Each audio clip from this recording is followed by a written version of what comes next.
저희가 중간중간 그 대신 감독님께 질문을 하도록 하겠습니다. 자, 그럼 이제 네, 시네토크라는 거를 저도 처음 해봐가지고요.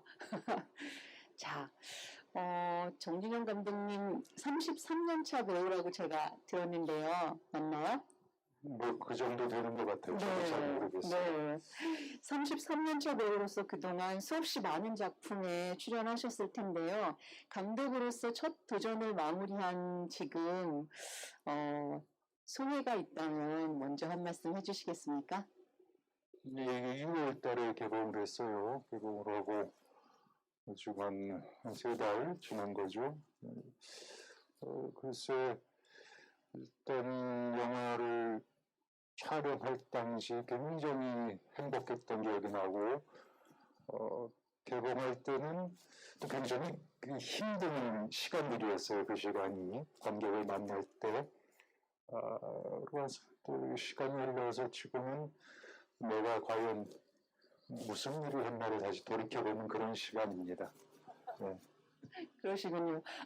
제가 그 엔딩 크레딧 올라가는 걸 보면서 놀라운 사실을 발견했는데 보셨어요? 장현주, 저도 모르게 제가 제작 투자를 했더라고요, 이 영화에.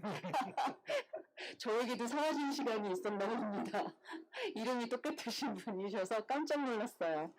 네. 혹시 권 감독님께서 네, 질문하시고 싶은 게 있으시면? 뭐 질문이라기보다는 질문 여기 앞에 계신 분들이나 유튜브에서 한 받을 말씀. 것 같고 네. 저 같은 경우는 영화 보고 난 다음에 만난 적이 있어요. 그래서 그때 제가 했던 얘기는 아마 대부분의 감독들이 비슷한 얘기를 할 것 같은데 되게 부러웠어요. 실제로. 보통 감독들이 이제 상업 영화 감독들은 투자에 대한 압박 그리고 자본 회수에 대한 뭐 이런 식의 것 때문에 계속 끊임없이 눈치를 많이 보거든요. 주눅이 들려 있다고 할까, 뭐 눈치를 본다고 할까, 계속 끊임없이 내가 하고 싶은 얘기보다 그들은 어떤 얘기를 듣고 싶을까에 대한 집중 뭐 이런 것 때문에 계속 하는데 이 영화를 보면서 진짜 부러웠어요. 하고 싶은 대로 했구나라는 식의 그리고 잘했다고 그걸 되게 부러워하면서 칭찬했던 기억이 있습니다. 정말 하고 싶은 대로 하셨나요? 시작할 때 좀 아주 작은 규모의 독립 영화를 만들려고 시작을 했어요. 그렇게 생각을 했기 때문에 제가 용기를 낼 수 있었고, 근데 이게 그래도 7억 5천의 순제작비예요. 이 제작비가. 그러니까 독립 영화보다는 좀 규모가 큰데 일반적인 상업 영화의 예산까지는 안 되는 거죠. 그래서 뭐 상대적으로 그런 압박을 저는 늘 느꼈어요. 참여한 우리 배우들도 사실은 참여받고 거의 동명하는 마음을 해준 작품이고, 그래서 본편을 만드는 데는 뭐 제 뜻대로 다 했습니다. 워낙 이상한 이야기이고 낯설은 이야기이고 상업적 순상이 없는 이야기라고 저 스스로 생각하고 시작을 했고, 본편은 제 뜻대로 다 한 것 같아요. 근데 나중에 개봉할 때는 아무래도 그래도 투자사에서 투자금을 회수를 해야 되니까 마케팅은 제 뜻하고는 좀 다른 방식으로 펼쳐졌는데 그건 뭐 어쩔 수 없는 일이었다는 생각이 듭니다. 그래도 감독님께서 하고 싶으신 걸 충분히 하실 수 있게 해주셨다는 것만으로도 되게 그게 고마운 거예요. 그러니까 그 투자사에서 집행한 예산을 회수해야 되는 그 고통을 제가 이해할 수밖에 없죠. 그러시군요. 우리 박광식 총괄 무비 큐레이터님께서 또 느낀 점이나 한 말씀 해주시죠. 되게 궁금한 점이 많죠. 사실 이 영화를 보면. 네. 근데 이제 제일 창작자들을 위한 책이 있더라고요. 근데 이제 제 아들한테 선물한 책인데 거기에 정진영 감독님이 이제 자기 얘기를 쓰시는 게 있어요. 거기에 보니까 80년 겨울 그눈 내린 밤에 본인이 이 예술 영화를 해야 되겠다라는 생각을 하셨다는 40년 전이네요. 예. 그리고 나서 제가 좀 알아봤어요. 봤더니 1994년에 MBC 드라마 까레이스키에서 다녀오를 하시고 고려인들 이야기. 러시아 그러죠. 거기서 각색하고 연출부에 좀 계셨다는 얘기도 들었고, 그 다음에 초록물고기도 이제 연출부로 이제 참여를 하셨다가 나중에 이제 배우를 하셨다고 그랬는데, 굉장히 오래전부터 그 감독에 관련된 그런 것들에 대한 욕망 같은 게 있으셨던 것 같아서, 이번 영화를 만들 때 어떤 그런 예전에 어떤 그런 꿈? 이런 것들이 작용하지 않았나. 물론 한참 지나서 이제 94년이니까 26년이 지난 후의 얘기죠. 그런 것들에 대한 좀 궁금한 점들이 좀 있더라고요. 어떠세요? 정확히 질문을 제가 이해 못했어요. 그러니까 아주 오래전부터 그러니까 배우도 하셨지만 감독에 대한 어떤 그런 욕망 같은 것들도 있으셨던 게 아닌가. 40년간 준비된 감독이 아니었나. 원래 저 어렸을 때 꿈은 영화 감독이었습니다. 고등학교 때 꿈은 영화 감독이었어요. 근데 대학교에 가서 동아리 활동을 연극반을 하면서 이렇게 연기 쪽으로 더 삶이 가까이 갔던 것 같아요. 그리고 그 드라마 까레스키는 어디서 얘기한 적이 없는데 그걸 어떻게 알고 계시죠? 어디서 봤어요. 공식적으로 제가 한 군데도 얘기한 적이 없는데 희한한 비밀리에 진행됐던 작업인가요? 아니 그게 아니라 이제 거기에서 이제 각색 작업을 일부러 참여를 했는데 그건 공식적으로 제가 어디 가서 얘기한 적이 없는데 어떻게 알고 계신지 궁금하네요. 간영으로 하셨나요? 아니 제가 했는데 그건 제가 어차피 살면서 배우 한 다음에 이런저런 인터뷰를 하는데 제가 이런저런 얘기 잘 안 해요. 배우의 옛날 일들, 사적인 일들이 굳이 세상에 내려놔야 되는가라는 생각 때문에 그런 얘기 안 하는데 아무튼 좀 놀랬고요. 그건 그렇고 그 배우를 쭉 하면서 저 영화 연출을 한다면 할 수 있다는 생각을 사실은 상업영화배우라면서 못했습니다. 그 전에 연출부를 했지만 제가 어떤 큰 영화 작업들을 주로 해왔는데 영화배우 하면서 그건 내가 할 수 있는 일이 아니로구나라는 생각을 했어요. 저희의 감수성이나 제가 하고 싶은 이야기들은 어떤 의미에서 좀 비주류적이고 마이너한 이야기들인데 그거를 저렇게 못한다면 능력이 안 된다라고 판단을 했죠. 그렇게 생각을 했는데 몇 년 전부터 4년 전이죠. 4년 전에 해보자라는 생각을 하게 됐죠. 특별한 계기가 있으셨나요? 몇 가지의 계기가 있었습니다. 첫째 하나로는 우리 애가 그때 고3이었어요. 생각해보니까 얘가 다 컸더라고요. 다 키운 거예요. 얘가 가정으로서의 삶을 중시하면서 한 20년 살았던 것 같은데 이제 그게 아니라 다른 나의 다른 것을 해봐야겠다라는 생각, 그리고 어릴 때 꿈을 한번 이뤄보자, 다시 한번 해보자라는 생각. 그리고 또 하나의 계기는 제가 홍상수 감독님하고 장문 감독님하고 좀 작은 영화들 했어요. 제가 의도적으로 그거부터 그런 작업들을 했는데 아까 말씀드렸다시피 가정으로서의 직업배우로서의 결과보다도 어떤 예술 속 있는 작품, 예술가로서의 삶을 다시 한번 살아보자라는 생각으로 그런 작업들을 좀 더 가까이 하게 됐죠. 하다 보니까 이 두 분의 작업이 이 영화를 만들 수 없을 것이라고 건너온 것 중 하나는 영화에는 큰 자본이 들어가니까 저 책임만 놓친다 했는데 그분들은 그 돈으로 안 하고 다른 이야기를 하더라고요. 그래서 그래 내가 그걸 잊고 있었구나라는 생각을 했죠. 그래서 한 외성들이지 않고 그냥 이야기로 조그맣게 만들어보자. 그리고 그거는 내가 책임지자. 사실은 이제 조금 걸로 만들려고 시작한 일이에요, 이 일이. 그렇게 해서 결심을 하게 됐죠. 그리고 한참 동안 제가 난 영화 만들 수 없다라고 생각한 이유 중에 하나가 혹은 겁이 났던 것이 영화 만들어서 당신 나는 어떡하지? 라는 게 저를 꼼짝 못하게 했던 공포였는데 그때 그런 생각이 들더라고요. 아니 망신좀 당하면 어때? 그걸 겁내다가 그냥 죽겠다라는 생각이 들어서 나름대로 용기를 내서 시작한 일이죠. 그렇습니다. 이렇게 질문을 하나 좀 더 해볼까요? 영화로 좀 들어가 봐서요. 여기서 좀 보면은 이제 삶의 정체성에 대한 부분이 얘기가 많이 나옵니다. 그래서 여기 보면은 감독 악몽은 가장 무서운 순간 깨는데 그것이 깨지 않고 이제 되는 그런 내용도 나오고 또 상상과 꿈에 대한 얘기도 나옵니다. 영화 속에서. 근데 이 영화를 보고 나서 제일 먼저 제가 떠올렸던 말이 리어 왕에 나오는 대사가 있어요. 내가 누구인지 말할 수 있는 자 누구인가?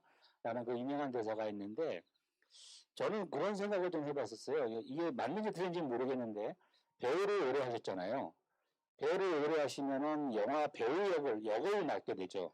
역을 맡다 보면은 여러 사람의 인생을 살게 된다고 보거든요. 그런 부분에서 과연 내가 누구인가하고 가끔 헷갈릴 때도 있을 것 같고 어떤 감정이 입이 돼서 역할에 몰입하다 보면 약간 빙의처럼 여기 나오는 빙의처럼 또 그런 모습도 볼 수 있을 것 같아요. 그래서 어떤 면에서는 그래서 혹시 감독님 이런 주제를 갖고 한번 영화를 만들어 봐야 되겠다라고 생각을 하신 거 아닌지라고 저는 한번 추측을 해봤었어요. 어떠셨어요? 사실은 그런 의도는 전혀 없었거든요. 그런데 영화를 보신 다음에 그렇게 말씀을 하시는 분들이 계시더라고요. 사실은 저기 이제 인간의 정체성, 내가 생각하는 나와 남들이 생각하는 나와의 갈등, 이 전통의 흐르는 계속 그 얘기를 하는 건데 그거는 저 직업 이전에 우리 모든 사람들이 혹시 그런 고민을 하고 살아가는 것은 아닐까라는 출발점에서 시작한 얘기였거든요.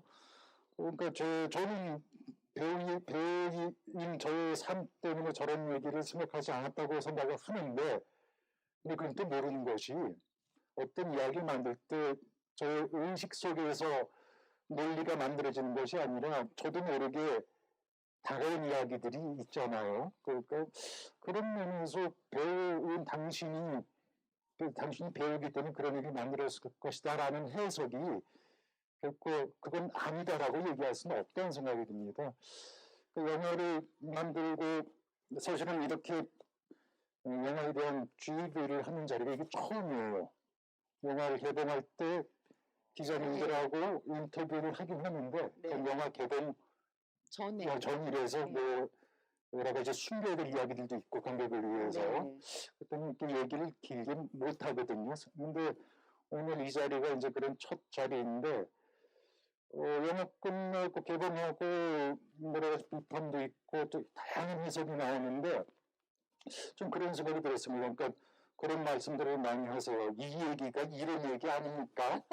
좀 설명해 주세요라고 얘기를 하는데 저는 다양한 해석들이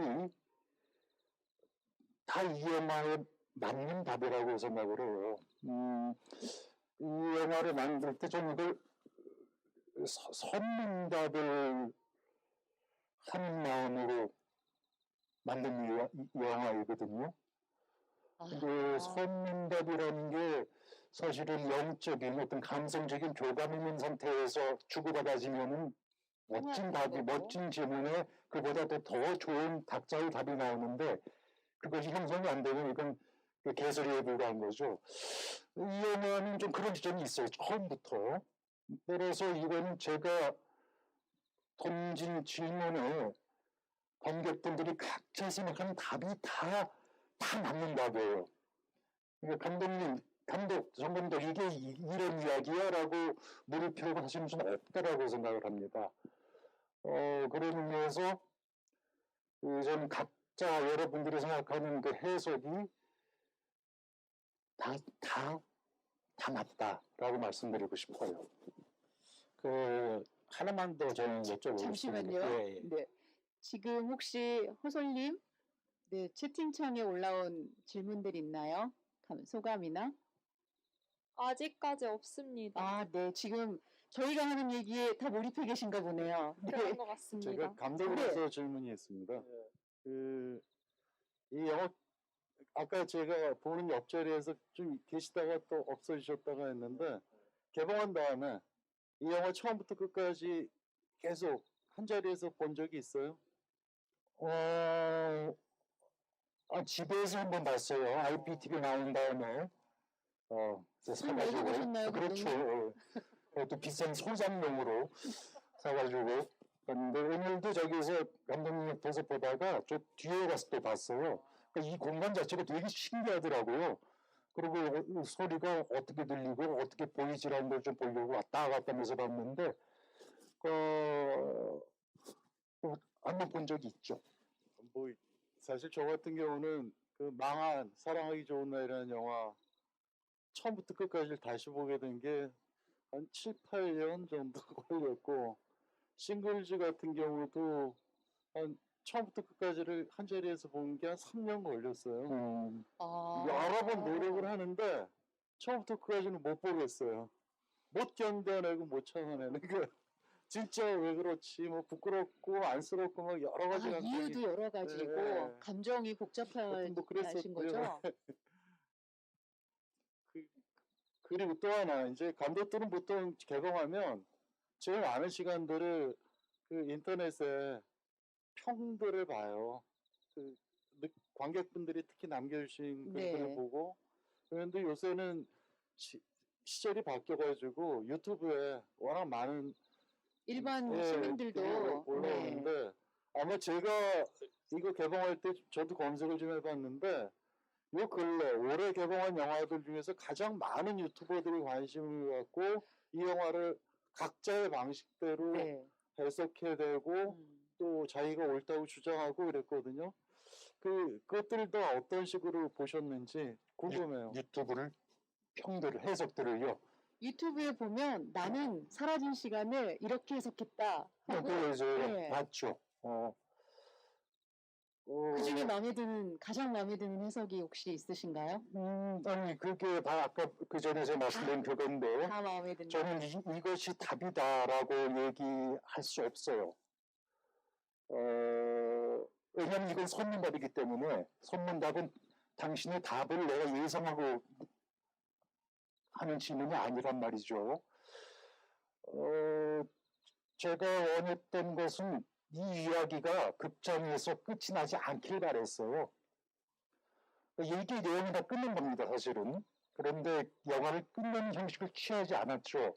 굉장히 찝찝함이 남을 거예요, 관객들한테.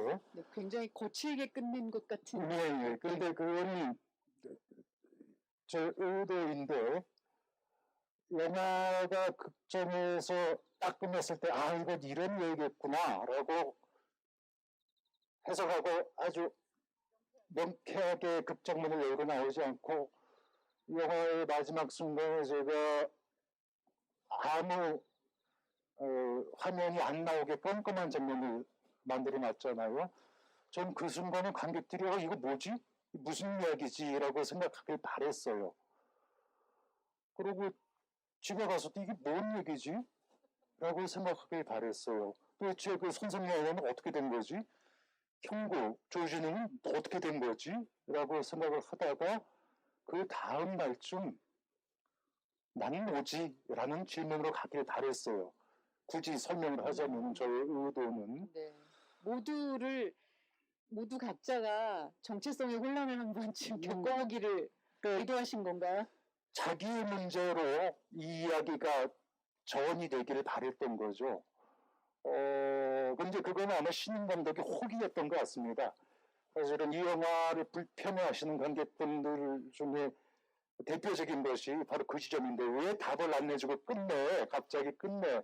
라고 하시는 질문들이 있었는데 이 이야기는 저는 그런 의도를 갖고 했죠.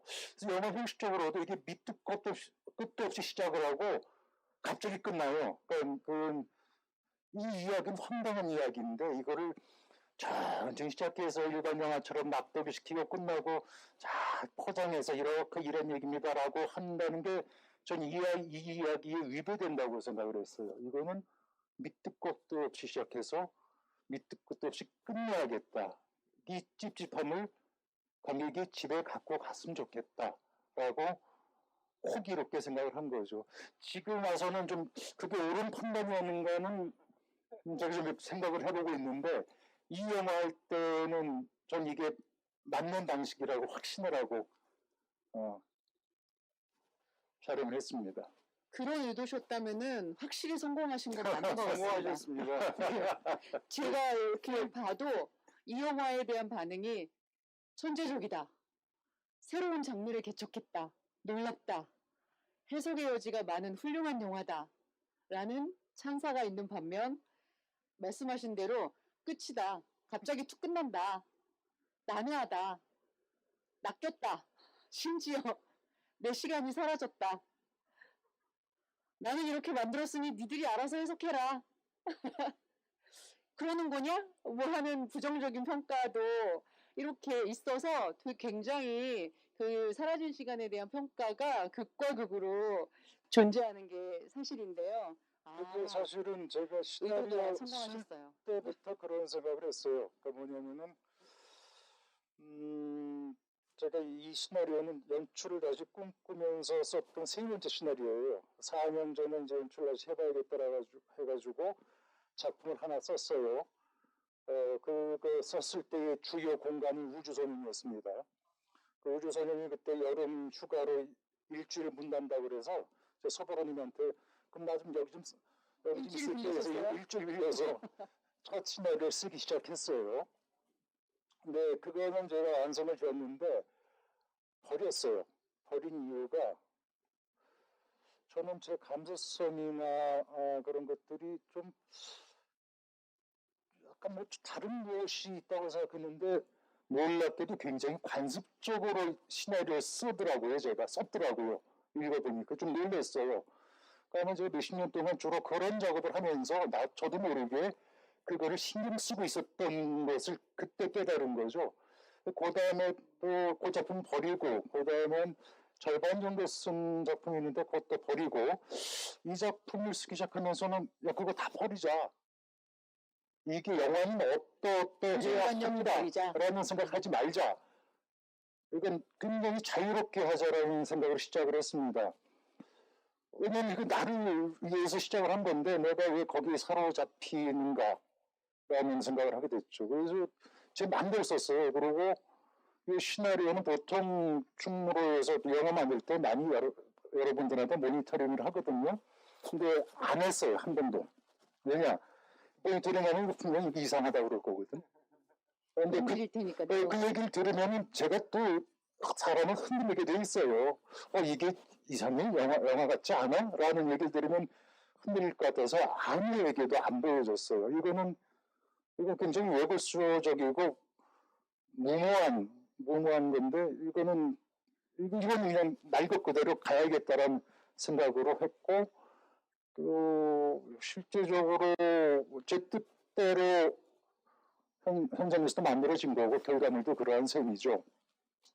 따라서 이거를 이제 캐스팅을 한 다음에 캐스팅을 할 때 조진이라는 배우가 주연 배우를 맡겠다고 했고 그 다음에 제가 이제 몇몇 감독님한테 보여드렸어요. 그러니까 이준익 감독님하고 김유진 감독님이라고 두 분한테만 보여드렸던 것 같아요.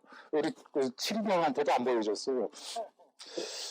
근데 두 분이 보시고 저는 전절했죠. 그 감독님 뭐라고 해도 안 고칠 건데 한번 왜냐면 보고 싶다고 해서 그러셔가지고 그러더니 그때 이준익 감독님이 그러시더라고. 참 좋은 시나리오다. 그 왕의 남자. 네.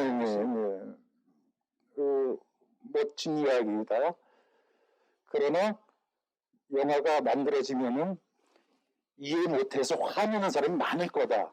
라는 얘기를 하시더라고요. 각오해라. 각오해라. 그럼에도 불구하고 그런 모험을 할 만한 가치가 있는 이야기다라고 용기를 주셨어요.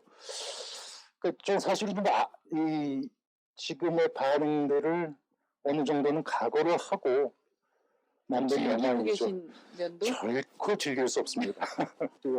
김유진 감독님 얘기는 뭐 어떤 말씀이셨어요? 사실 김유진 감독님 이야기가 더 궁금했는데 왜냐면 그분은 권 감독님 아시겠지만 굉장히 정통 이야기주의자거든요. 그분은 시나리오 한 편을 한 4, 5년씩 써요. 철저하게 드라마트를 입각한 좀 놀랐는데 그분도 괜찮은 이야기다라고 인정을 해 주시더라고요. 이 이야기가 앞뒤 형식적으로 맞다라고 해서 그것도 좀 큰 용기를 얻게 됐었죠. 알겠습니다. 이게 감독님 말문이 막 튀어가지고 지금 뭐 어차피 30분 하기로 했으니까 네 조금이라도 더 하시려고 네 잠시만요. 예. 네 채팅창에 올라온 네 의견이나 질문 있으면 알려주시기 바랍니다. 네, 느티나무 도서관 이용자분께서 해주신 질문이 있는데요. 영화 촬영하신 장소 중에 혹시 동천동에서 찍은 곳이 있는지 투다리가 동천동 같아 보였다는 질문을 해주셨습니다. 없어요. 이 영화는 저희 딱 한 달 찍었습니다. 저기 보은이라는 곳이 있죠. 네. 충북 보은에 가서 한 달간 찍었어요. 왜냐하면 예산이 적기 때문에 어디 돌아다닐 수도 없고 제가 애초에 시나리오 쓸 때부터 한 군데서 다 찍을 생각으로 썼고 보은에서 28일 있었고 마지막 하루를 수안보에서 하루 자면서 촬영하고 거기서 쫑파티가 끝냈죠. 한 달 만에요. 한 달 이상을 치울 수가 없었어요. 이게 근데 뭐 그거는 저의 사정이고 관객분들이 보실 때는 기존의 영화처럼 화려하거나 또 매끄럽지 못한 부분이 굉장히 많을 거예요. 그거는 저의 미숙함일 텐데 사실은 제가 또 연출의 꿈을 오래전에 꿈꿨지만 그걸 준비해 온 게 아니거든요. 혹자는 그렇게 말씀하세요. 그래도 몇십 년 배우를 했으니 연출하는 거 많이 옆에서 봤으니 다 알 거 아니야. 근데 천년의 말씀이에요. 전혀 다릅니다. 만일에 제가 나중에 연출을 할 줄 알았다면은 할 거를 제가 예상을 했었다면은 배우를 하더라도 감독님들이 어떻게 하는지 옆에서 계속 봤을 거예요. 근데 배우만 할 생각이면 그거 안 보거든요. 내 연기하기 바쁘지. 근데 전 이 영화를 만들 때 아까 망신당할 각오를 하고 만들었다고 한 것이 좀 뻔뻔스럽긴 한데 이거는 내가 용기. 멋진 솜씨를 보이는 영화가 아니거든요. 그냥 제가 생각하는 이야기를 제 식으로 만들고 싶었어요. 그래서 기존의 영화들이 이러이러한데 나도 그런 식으로 만들려는 생각을 하지를 않았어요. 그래서 오히려 우리 촬영 감독이나 연출부나 특히 촬영 감독은 감독님 그렇게 찍으면 이거 요즘 관객은 이거 큰일 나요. 아니 이 영화는 그렇게 바꾸셔야 돼요. 매끄럽게 갈 이야기가 아니라고 생각한다. 되게 이상하고 거칠어야 한다. 뭐 그렇다고 일부러 거친 건 아니지만 나는 내 눈에 보이는 대로 내 생각하는 식으로 찍고 싶다라고 한 거예요. 이 곳곳이 보통 죄송스럽게도 많은 관객들이 편하게 볼 수 있는 영화는 결코 아니었다고 생각을 합니다. 근데 이거는 괴롭히려고 그런 식으로 만든 게 아니라 제가 어쩌면 일생에 한 번 만드는 작품인데 제 식대로 하고 싶었어요. 결과물이 이러한 것이고 그러니까 신인 감독의 hol기이죠 한마디로. 특히 음악 같은 경우도 저는 이 영화 처음 구성하고 촬영하면서 음악을 안 넣으려고 했어요. 아예 처음부터 끝까지. 네, 왜냐면 음악이라는 건 보통 일반적으로 영화에서 배우의 감정을 극대화시켜가지고 네. 아주 좋은 영화의 주요 요소인데 이 영화는 아시다시피 계속 바뀌는 이야기지 않습니까? 네. 저는 계속 바꾸고 싶었어요, 그 이야기를. 근데 한 장면의 감정을 극대화시키면 그 다음 바꿀 때 이건 다 거짓말이 되거든요. 그래서 음악을 안 넣으려고 했는데 편집한 다음에 그 투자사에서 네. 모든 걸 제 마음대로 하게 해줬는데 그건 너무 위험합니다라고 해서 나중에 음악 감독을 섭외해서 음악을 넣었죠. 근데 굉장히 최소화했어요. 그렇게 음악으로 사람한테 자극을 주고 끌고 가는 이야기가 전 아니라고 생각을 했거든요. 그러니까 거의 음악이 없는 영화 중에 하나일 거예요. 그러니까 이 모든 것이 그런 식으로 만든 이야기가 이건 이렇게 이상한 이야기니까 내 식대로 표현을 하자. 그게 이 이야기의 가장 솔직한 결과물일 것이다라고 생각을 했기 때문이었죠. 근데 아마 좀 불편하게 느낀 관객분들도 많으실 거라고 생각을 합니다. 죄송스럽죠. 감독님이 그 부분에 대해서 이렇게 많이 생각하고 계셨을 줄 몰랐어요. 연기를 내셨는데도 사실 좀 신경이 많이 쓰이셨던 거죠? 혹시 질문 들어온 게 있나요? 네. 지금 감독님, 동천동에서 찍은 장면이 있냐 없냐 여쭤봤는데 질문이 없다고 그러셨죠. 그 질문에 대한 답이 5분이 된 것 같아요. 그랬나요? 네. 네, 어떤 질문이 질문? 하나 더 들어왔는데요. 읽어드리겠습니다. 감독님이 주인공 같은 상황이 되었다면 자신이 기억하는 앞전의 인생에 매달렸을까요? 아니면 다른 이들이 기억하고 말하는 현재의 자신으로 살아갔을까요? 아니면 그 사이 어딘가일까요? 라고 질문해 주셨습니다. 여기 현장에 계신 분 중에 현장에 계신 분 질문을 질문인가요? 주셨습니다. 네. 네. 꽤 아픈 질문을 하시네. 이 이야기를 만들고 이건 굉장히 전 슬픈 이야기라고 생각을 합니다. 굉장히 슬픈 이야기예요. 많이 슬펐어요. 연세 좀 있으신 분들은 그 슬픔을 슬프신가요? 같이 나누시더라고요. 제일 슬펐던 게 짜라짜라 짜짜짜 그 노래 부르는 장면. 무조건이야. 굉장히 슬픈 이야기인데 이 이야기를 만들고 또 이제 그 불구 국면 만들고 개봉을 한 그 당시에는 저는 아마 슬픔 속에 있었던 것 같아요. 이 이야기를 개봉하면서 저로부터 떠나보낸 다음에는 저 개인적으로는 마치 한편의 굿을 치는 듯한 느낌이었어요. 이제 슬프게 보지 않을 것 같아요. 그 좀 되게 이상한 말인데 남들한테는 슬픔을 보여줘 놓고 이제 나는 그렇게 슬프지 않겠다라고 얘기하는 이 말이 되게 모순된 이야기인데 이 이야기를 만든 사람으로서는 개인적으로는 그런 국면이 된 것 같습니다. 실은 이게 조금 연세 있으신 분은 다들 익숙한 이야기인데 실존주의라고 옛날에는 그 책들을 읽었죠. 요즘은 이제 그걸 더 이상 아무도 보지 않는데 사실은 그 주제는 뭐 보편적인 철학적 주제란 말입니다. 나는 누구인가 라는 것들. 이 이야기는 나는 누구인가라고 묻고 또 묻는 그런 이야기인데 과거의 나와 현재의 나 그리고 앞으로 미래의 나 속에서 가장 중요한 것은 그 무엇도 나를 부정하지 않는 삶의 태도가 아닌가라고 좀 조심스럽게 생각을 해봅니다. 물론 이 영화가 그러한 결론을 팍팍팍 제시하고 결론을 내려고 만든 영화는 아닌데 개인적인 그 소회를 묻는다면 그렇게 말씀드리고 싶습니다. 네, 질문이 또 들어왔습니다.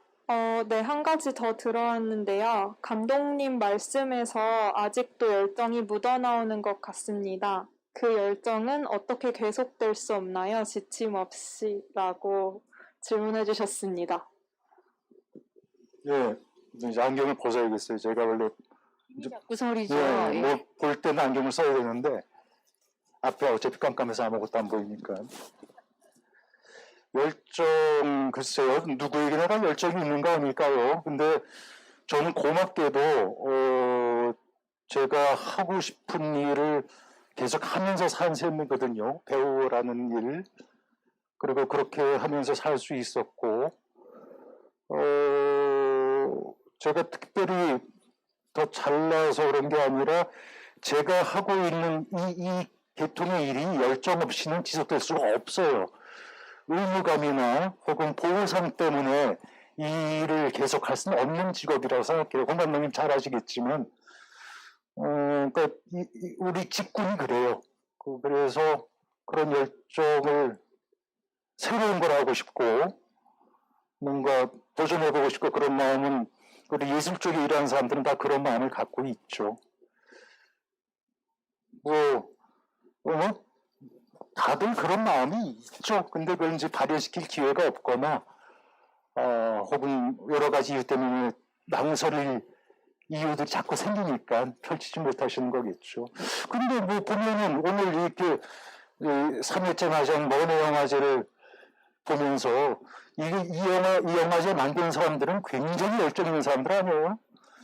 이 코로나 국면에 게릴라적으로 무려 5개 관을 열어서 어떻게든 해보겠다고. 제가 그래서 10명의 관객을 모시고 5개 관에서 개막작을 펼치려는 이 무모한 생각은 열정이 없으시면 결코 생각 못했을 것 같습니다. 이 동천동의 기운인가요? 아마 그리고 개막식 보고 중간에 페이TV에서 사라진 시간을 또 보신 분들도 꽤 많으실 거예요. 그렇게 기대해 봅니다. 저는 이거는 꼭 하나 질문 드리고 싶었어요. 아까부터 계속 예, 예. 질문하고 싶으셨던 거. 그 마지막 장면이 되게 인상 깊어요. 제가 적어왔어요. 나 그거 알아요. 그거 아프죠? 꽤 많이 아파요. 다들 어쩔 수 없잖아요. 울지 마요. 혼자만 그런 거 아니니까. 이 대사가 저는 정 감독님이 이 영화를 보는 사람들한테 보내는 위로라고 생각을 해요. 그러니까 전부 다 정체성의 혼란을 겪고 있는데 당신만 그런 거 아니다. 나도 그래. 라고 얘기하는 것 같아서 그래서 마지막에 참 좋다라고 이제 마지막에 엔딩에 이렇게 나오는데 그 참 좋다라는 말의 의미가 뭘까요? 뭘까요? 답을 주실 것 같지는 않아요. 역설적인 말이죠. 결코 좋을 상황이 아닌데 좋다라고 생각하는 것.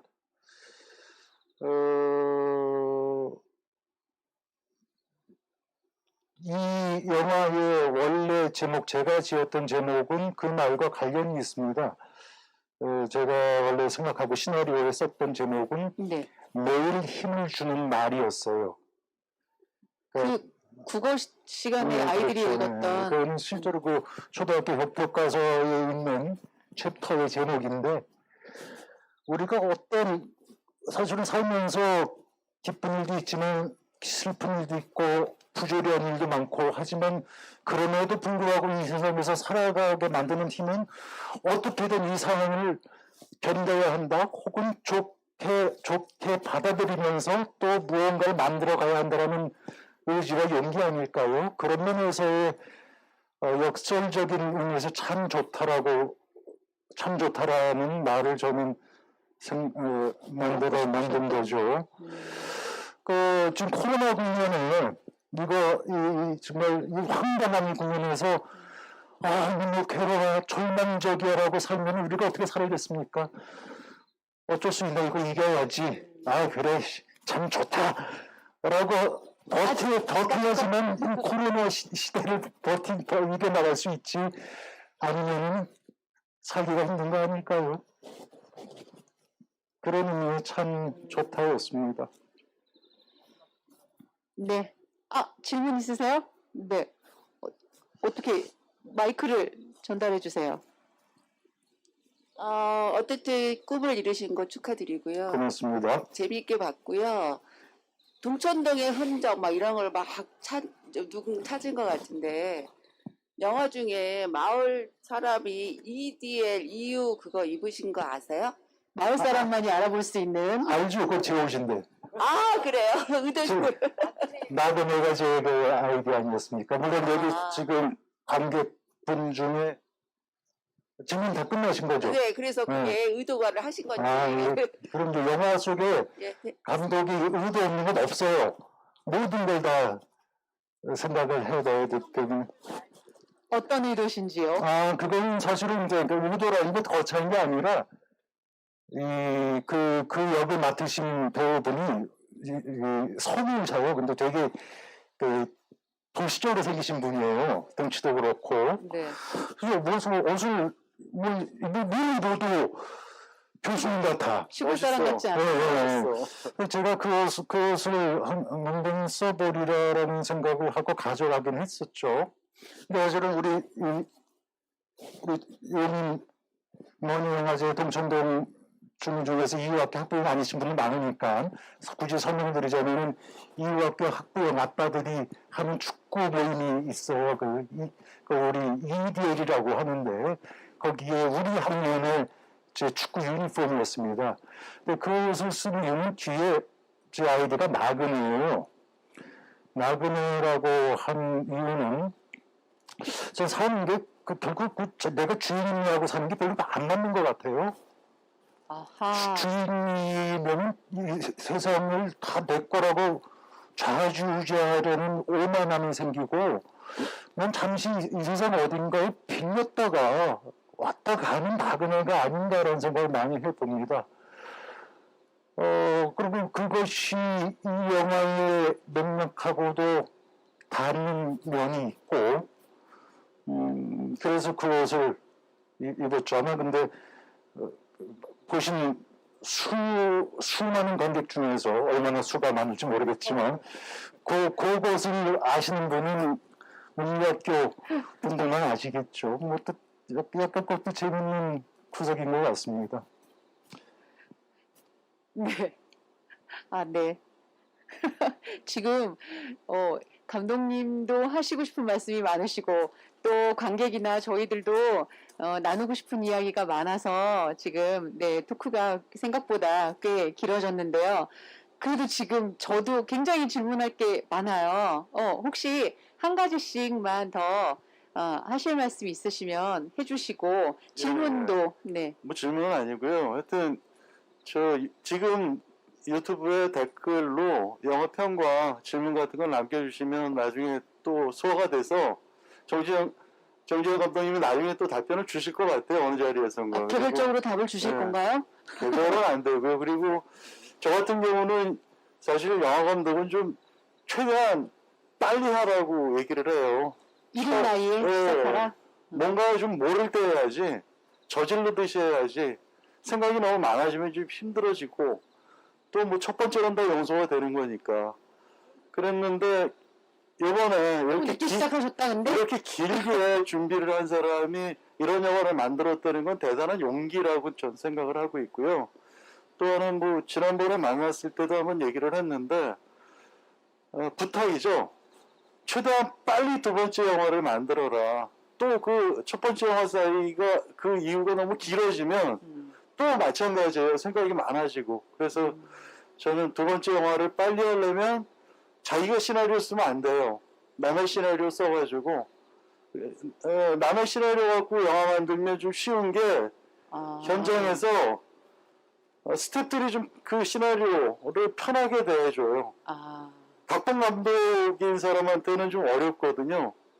근데 다른 사람이 쓴 각본을 연출하는 현장은 각본으로부터 좀 자유롭거든요. 욕을 할 수도 있고 같이. 하여튼 최대한 빨리 두 번째 영화를 만들어 주실 것을 기대해 봅니다. 되게 궁금해요. 어떤 영화가 나올지. 권 감독님이 어떻게 각본을 한번 써주시겠습니까? 뭐 좋은 소재랄까 좋은 각본을 전달해 드릴 수는 있을 근데 되게 많이 지금 각본을 받고 계실 거예요. 실제적으로. 네. 오, 네. 보통 책이 많이 들어온다고 알겠습니다. 표현을 하는데. 예. 네, 자, 박광식님은 제가 질문 드릴 거를 권 감독님이 하셔서 다음 영화 기대해 보겠습니다. 예. 그 뭐 어떻게 될지 모르겠습니다. 제가 이렇게 몇 년차 몇 년차 장기적 계획을 갖고 사는 사람이 아니에요. 그냥 그때 다가오는 상황에 따라서 사는데 두 번째 작품을 할 수 있을지 어떨지 모르겠어요. 권 감독님은 책이라도 다른 작가가 쓴 거라도 받아서 하라고 했는데 뭐 제가 하는 작업은 제가 생각하는 거를 그냥 해야 되는 게 아닌가 싶어요. 만약 또 한다면은. 근데 그런 얘기가 또 언제 우주에서 제 머릿속에 박힐지 모르겠고, 뭐 여러 가지 시간이 좀 필요한 것 같습니다. 네. 짧은 질문인데요. 사실 영화 보고 제일 처음에 드는 생각이 장자의 나비꿈일 거예요, 많은 분들이. 근데 또 지난번에 만났을 때 보니까 스페인 문학 쪽에 약간 마술적 리얼리즘이라고 할까요? 그런 쪽에서 되게 많은 관심과 이런 게 있었던 것 같은데, 개인적으로 되게 재밌게 보거나 권하고 싶은 그런 식의 책들이 있으면 아마 이 사라진 시간을 보신 관객분들이 좀 더 이 영화를 풍부하게 이해할 수 있을 것 같아요. 글쎄요, 근데 저는 기본적으로 마르케스를 좋아해요. 마르케스 소설을 워낙 좋아해서 그분 소설은 거의 다 읽은 것 같은데, 그거하고 이 영화랑 직접적 연결은 글쎄요. 근데 이제 여러 가지가 들어가 있죠. 그러니까 제가 살면서 읽었던 까미도 들어있고, 체업도 들어있고, 저는 농담으로 이렇게 얘기했는데, 이건 체업으로 시작해서 까미로 끝난 이야기다라고 좀 얘기를 하는데, 또 그 안에 마르케스도 있고, 다 들어있죠. 뭐 이주일도 있는데 뭐가 없겠어요. 제가 글쎄 무슨 책을 딱 하나 소개해 드리기는 좀 힘든 것 같습니다. 답을 다 하신 것 같아요. 작가들을 통해 가지고. 네, 좋은 정보가 되실 것 같습니다. 네, 저희가 오늘 이렇게 투다의 숲이라는 멋진 공간에서 특히 숲으로 둘러싸인 이 야외에서 이런 에어스크린이라는 또 멋진 스크린 앞에서 또 처음으로 GV를 정식으로 하시는 네, 상영후에 정진영 감독님을 모시고 이렇게 간단한 시네토크 시간을 가졌었는데요. 공간도 굉장히 좋고, 그죠 감독님? 아주 멋졌어요. 앞에 앉아 계신 분들의 눈빛도 굉장히 별빛처럼 초롱초롱하고 굉장히 뭐랄까요? 되게 이상했어요. 굉장히 낭만적인. 제 영화처럼 이상했어요. 제가 펼쳐서 보는데 10분의 관객이 뛰어난데서 집중해서 이 숲을 우거진 이 공간에서 한쪽에서는 벌레 소리도 들리고 이 영화를 본다는 것 자체가 굉장히 이상했어요. 이렇게 나뭇가지가 막 스크린에 걸려있고. 그래서 아주 멋졌습니다. 사실은 전 이 영화를 이렇게 가을에 개봉하고 싶었어요. 이 시나리오를 제가 가을에서 겨울 넘어갈 때 썼고, 그래서 촬영도 1년 있다 가을에 했고, 그 다음 가을에 하고 싶었는데 어떻게 6월에 했죠. 오늘 비로소 제가 원하는 계절에 관객들을 함께 만난 그런 장소가 돼서 저는 굉장히 영광이었고 행복했습니다. 그럼 감독님 대사의 주인공의 대사처럼 마지막 대사 한번 해주시죠. 그런 거 시키지 마세요. 멋진 영화제였고, 저도 먼 영화제 초창 첫 회 때 제가 홍보대사를 했나 그랬을 거예요. 거기에 촬영하러 가가지고 제가 현장에 못 왔습니다. 그때 저는 이제 촬영 준비하고 촬영하느라고. 그러고 3년 만에 왔는데 정말 이렇게 열정적으로 해를 거르지 않고 코로나가 오든 태풍이 오든 꿋꿋하게 이 잔치를 펼쳐나가는 우리 먼 영화제 관계자 여러분께 정말 감사와 존경의 말씀을 전합니다. 네, 여러분 끝까지 함께해 주셔서 고맙습니다. 그럼 시네토크를 여기서 마치도록 하겠습니다. 감사합니다. 네, 고맙습니다.